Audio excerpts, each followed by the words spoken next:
Hola, ¿qué tal? Les doy la bienvenida a un nuevo video de esta su materia, los principios básicos del juicio oral familiar. En esta ocasión abordaremos la unidad número 2, la naturaleza jurídica de los juicios orales. Abordaremos también una serie de elementos que la constituyen, cuáles son las tendencias que configuran su naturaleza y cómo esto afecta a la sociedad mexicana y al desarrollo de esta en general. En unos videos posteriores terminaremos de abordar lo que es la unidad 3 y posteriormente en la clase de este sábado 12 comenzaremos con lo que son los principios orales del juicio oral familiar. Comencemos señalando que para entender la naturaleza jurídica de los juicios orales debemos entenderla o comprenderla como un proceso legal que promueve la transparencia y la celeridad en los juicios orales. ¿A través de qué? De la oralidad en la impartición de justicia. Algunos aspectos importantes para comprender mejor este tema es centrarnos un poco en lo que es el procedimiento y cómo este se realiza de forma verbal. Esto permite una comunicación más directa y efectiva entre las partes, la autora, el demandado y la persona juzgadora. Esto permite también que las pruebas que se desahogan sean de manera directa, valoradas, ponderadas o pesadas por el juez. A esto le conocemos como principio de inmediación y esto favorece demasiado a la valoración de la prueba. ¿Por qué? Porque se hace de manera directa, se hace de forma libre a través de las reglas de la sana crítica. Luego tenemos que los juicios orales en su mayoría o para entender su naturaleza debemos de visualizarlos como juicios orales con publicidad. Esto quiere decir que la sociedad en general puede observar cómo se desarrolla el proceso de administración de justicia, puede juzgar con sus propios ojos, vaya la redundancia, todas las partes que comprende el proceso judicial.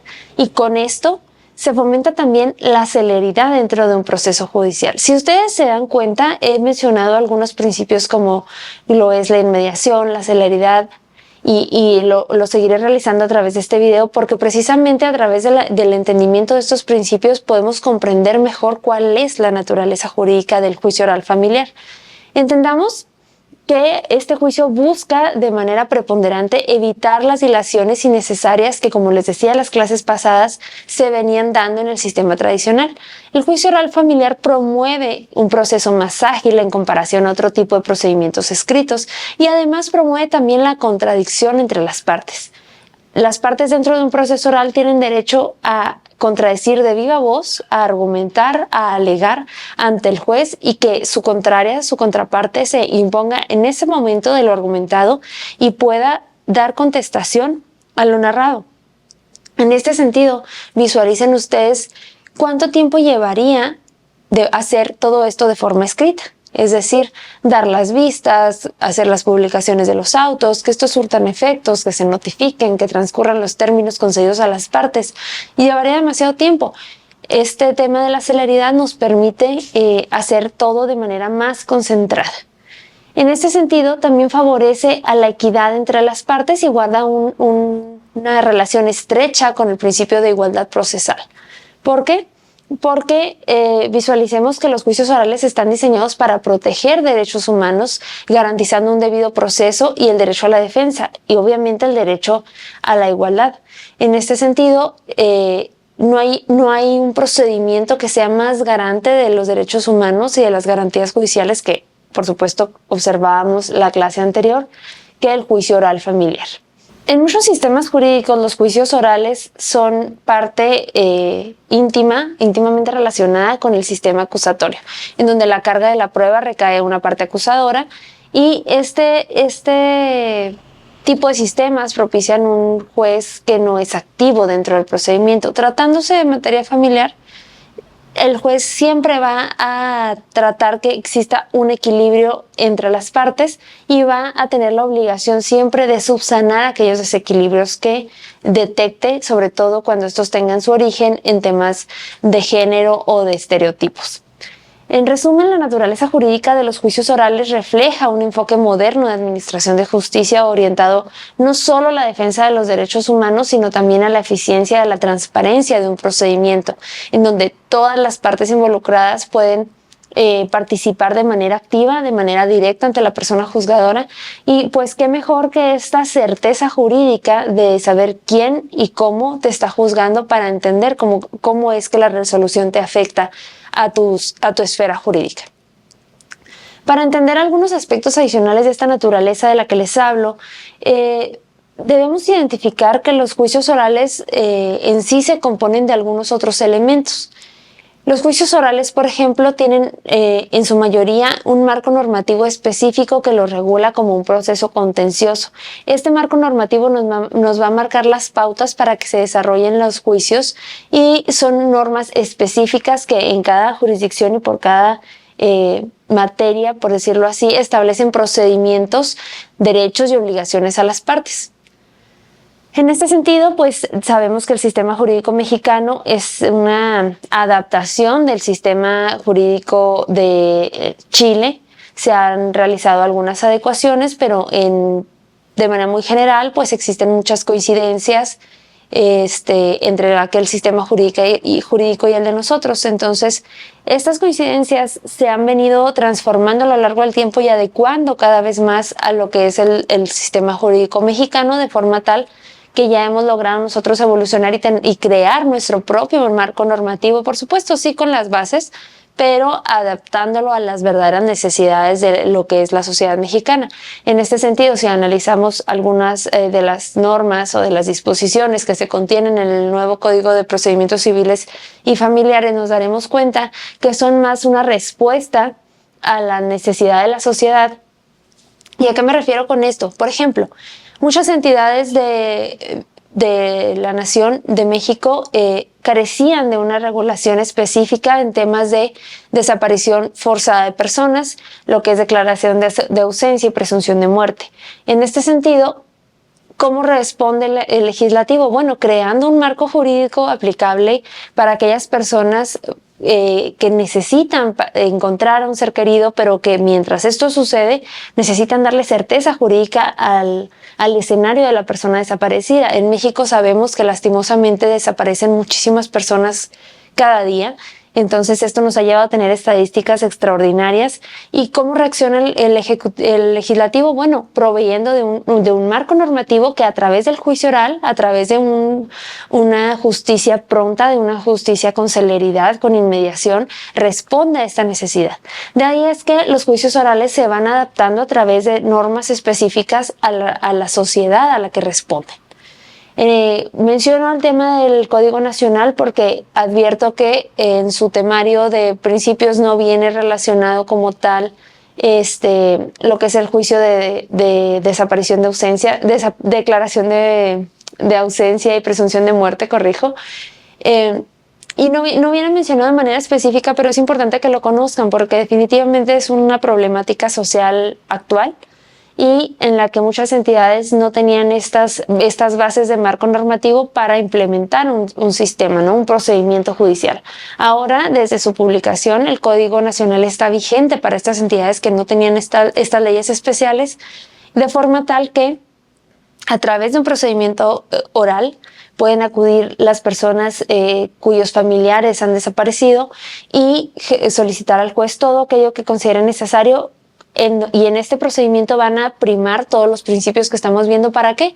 Para buscar el fin último, que es que la esfera jurídica de esta persona desaparecida pues quede protegida con todo lo que ello conlleva, con las obligaciones hacia los hijos, las obligaciones patrimoniales y etcétera.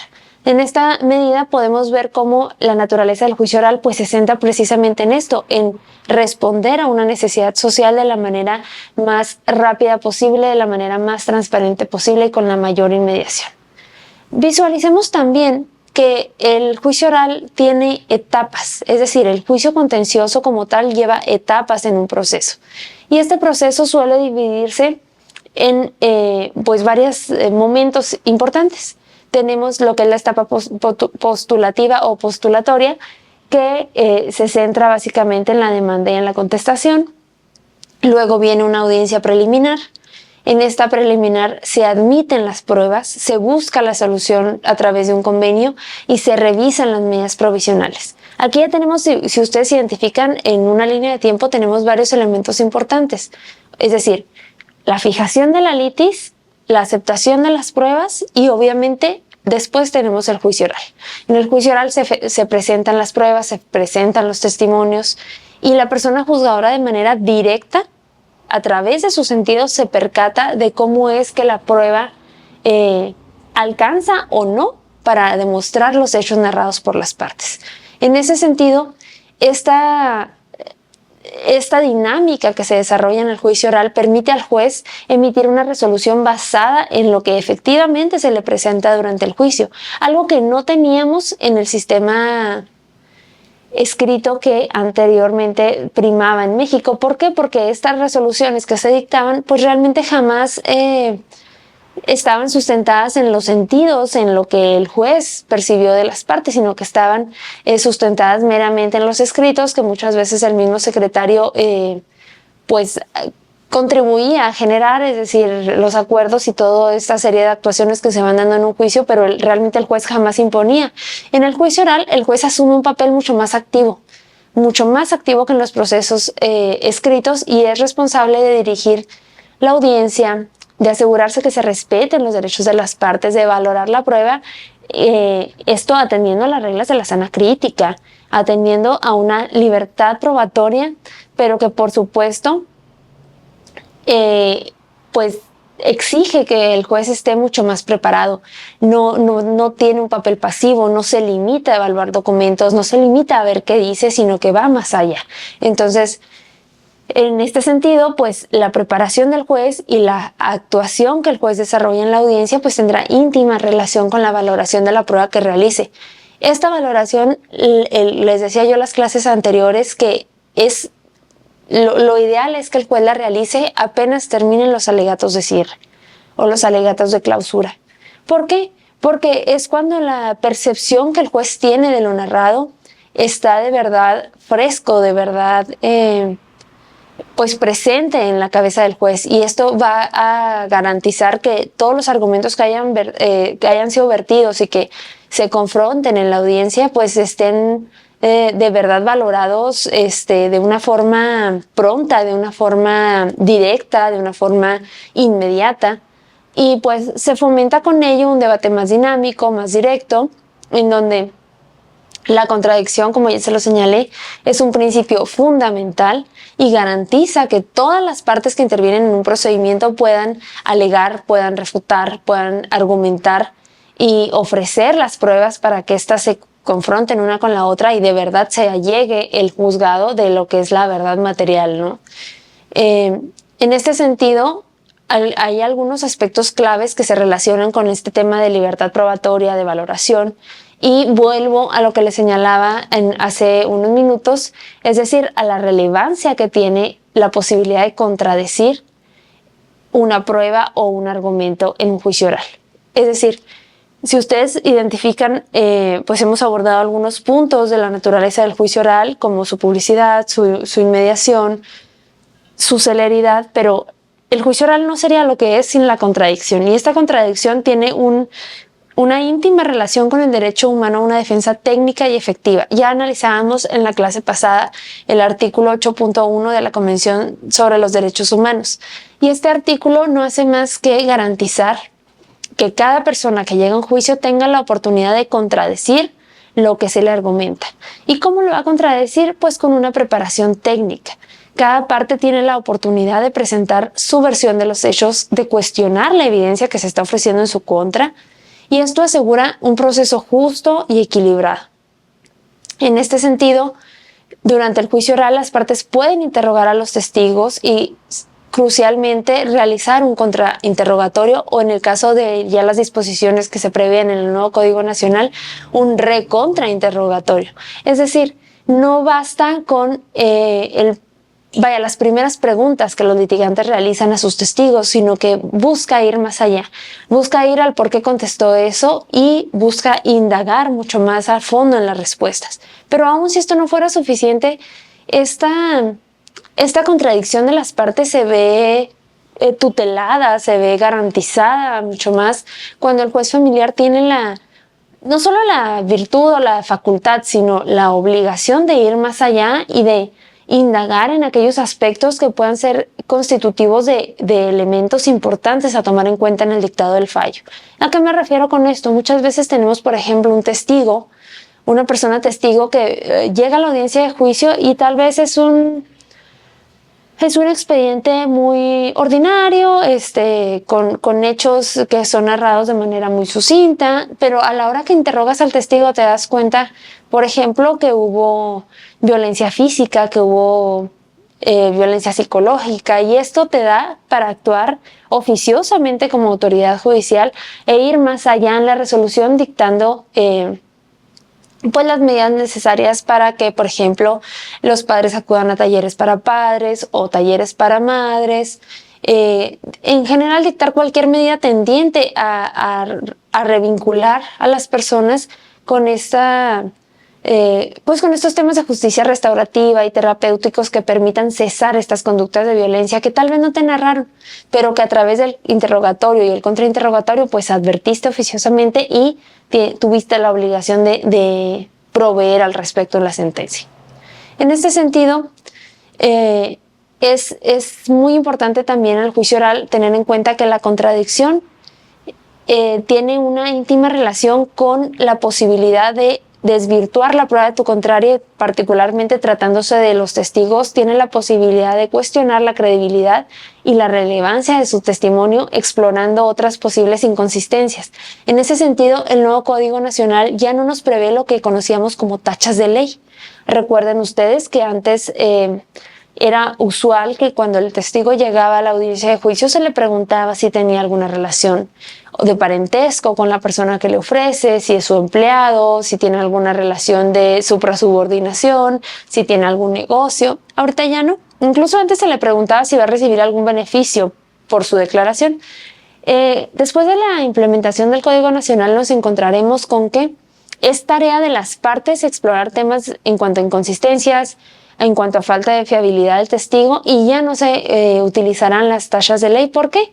Porque si nos vamos a las técnicas de litigio oral, es precisamente el trabajo del abogado darle credibilidad a su testigo. Entonces ya el tribunal no lo hará oficiosamente ni tampoco hará lo contrario, ¿no? Que es desvirtuarlo a través de las tachas, sino que lo dejará a criterio de las partes. En este sentido también cobra relevancia señalar el principio de libertad probatoria que se encuentra presente en un juicio oral. Al menos en el juicio oral familiar, las partes tienen la libertad de ofrecer cuanta prueba estimen necesarias para pues probar los extremos de la acción que se pretende. Entiendo que en otras materias existirán reglas en cuanto a la obtención de la prueba, por ejemplo, como es en el derecho penal.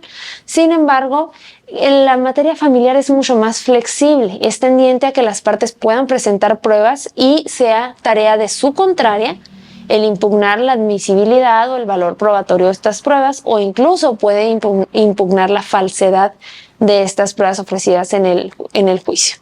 Esto incluye la forma en la que se obtuvieron las pruebas, la pertinencia al caso concreto y temas de idoneidad que definitivamente deben de estudiarse acuciosamente por los abogados. ¿Por qué? Porque muchas veces nos encontramos con juicios en donde las acciones tienen una serie de elementos. Y no sé, por poner un ejemplo, tuve hace tiempo un asunto en donde se ventilaba el establecimiento de una indemnización compensatoria. Era una pareja casada por el régimen de separación de bienes, en donde ella quería el 50% de los bienes que él adquirió durante su relación. Entonces, ¿qué pasa? Durante todo el juicio se ofrecieron muchísimas pruebas, videos, audios, periciales, fotografías, testigos, muchas pruebas. Pero si uno analiza los elementos de la acción que se pretendía ejercitar, bueno, se dará cuenta que uno de estos elementos, por ejemplo, es el desequilibrio entre las partes, el que uno se haya empobrecido y el otro no, que otro de estos elementos es la presunción que la mujer tiene de haberse dedicado al hogar y al cuidado de los hijos, y cómo esta presunción le genera un derecho a recibir hasta el 50% de los bienes que haya adquirido su pareja. Elementos tan simples y tan tan concretos como lo es un desequilibrio económico o una presunción jurídica, deben atacarse con las pruebas idóneas tendientes a ello. Es decir, preguntar, por ejemplo, o ofrecer los informes tendientes a saber si ambas partes laboraron, cuánto ganaron, cuántas horas laboraron, una serie de pruebas que son muy concretas y sencillas de explicar, pero ¿qué pasa en el juicio en la vida real? Las partes se centran en, por ejemplo, en si hubo violencia, si hubo manipulación, si hubo muchas otras cosas y realmente no se ocupan de los elementos que constituyen su acción.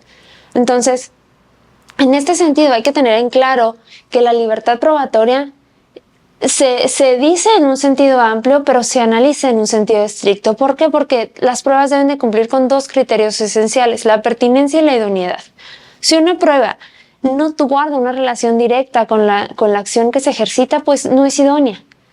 O tal vez si una prueba no es, la necesaria, o si es una prueba muy irrelevante, pues ¿para qué la vamos a ofrecer para a demostrar un extremo de una acción que solamente lo que va a venir a hacer es saturar nuestro juicio? Recordemos que el proceso oral familiar pues está diseñado precisamente para hacer juicios cortos, para hacer juicios dinámicos, en donde las pruebas fluyan una después de la otra y se pueda llegar al final a una conclusión.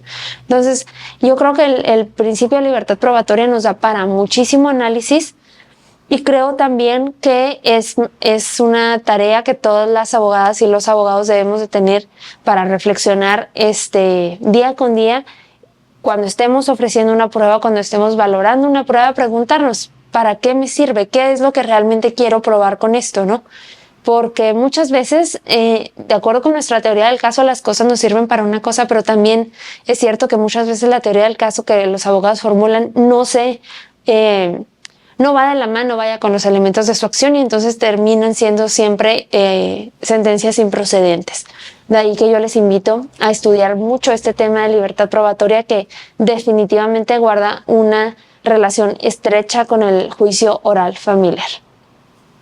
Vamos a continuar analizando esta naturaleza jurídica en un segundo video, para que no se les haga tan pesado digerir videos muy largos. Entonces estoy tratando de hacer videos cortos que ustedes tengan la oportunidad de ver en sus tiempos libres. Yo entiendo que todos trabajan, que todos tienen muchas actividades, pero recuerden ustedes que parte de su participación, que constituye un importante aspecto de su evaluación, pues es precisamente ver estos videos y comentarlos. Entonces, hasta aquí cortamos con este. En el siguiente video terminaremos de analizar lo que es el principio de contradicción y la naturaleza jurídica de los juicios orales, así como los riesgos y lo que implica la certeza jurídica que necesita la sociedad mexicana. Nos vemos en el siguiente video.